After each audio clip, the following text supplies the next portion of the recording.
করছো এটা? হ্যাঁ, কি গল্প করছো মা লক্ষ্মীর সাথে?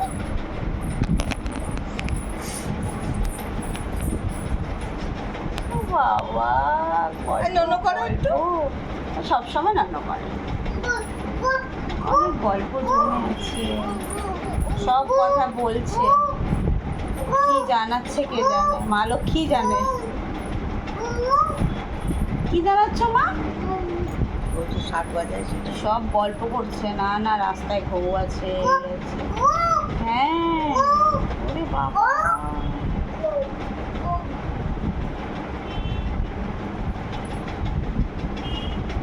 ভালোবাসো একটু মা লক্ষ্মীকে, ভালোবাসো। ওরে বাবা, একটু শার্ট করে দাও।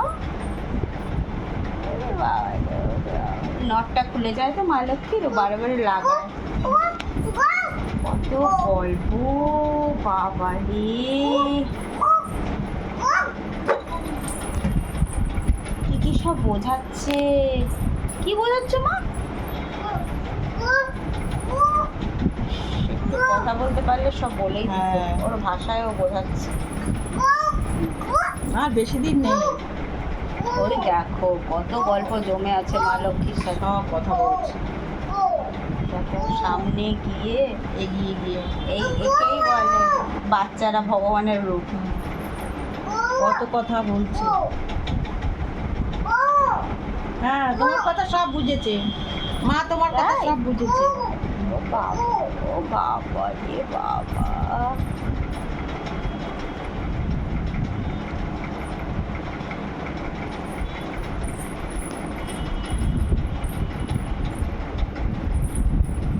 চলো এবার টাটা বলে দাও মা লক্ষ্মীকে, টাটা বলে দাও। হচ্ছে তোমার টিপটা খুব সুন্দর মা লক্ষ্মীটা, টিপটা খুব সুন্দর বাবা। আচ্ছা, পরে টিপ পরাবো, এখন লাল টিপ তোমাকে পরানো যাবে না।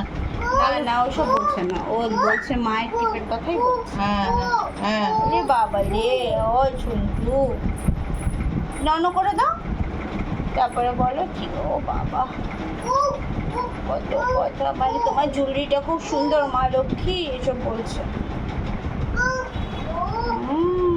মা লক্ষ্মীর জুয়েলারিগুলো সুন্দর মামা। আরে বাবা, তুমি তো মা লক্ষ্মী, তুমি তো নিজেই স্বয়ং মা লক্ষ্মী। দেখো সারাদিন একবার মা লক্ষ্মীর সামনে এসে এরকম ভাবে গল্প করে।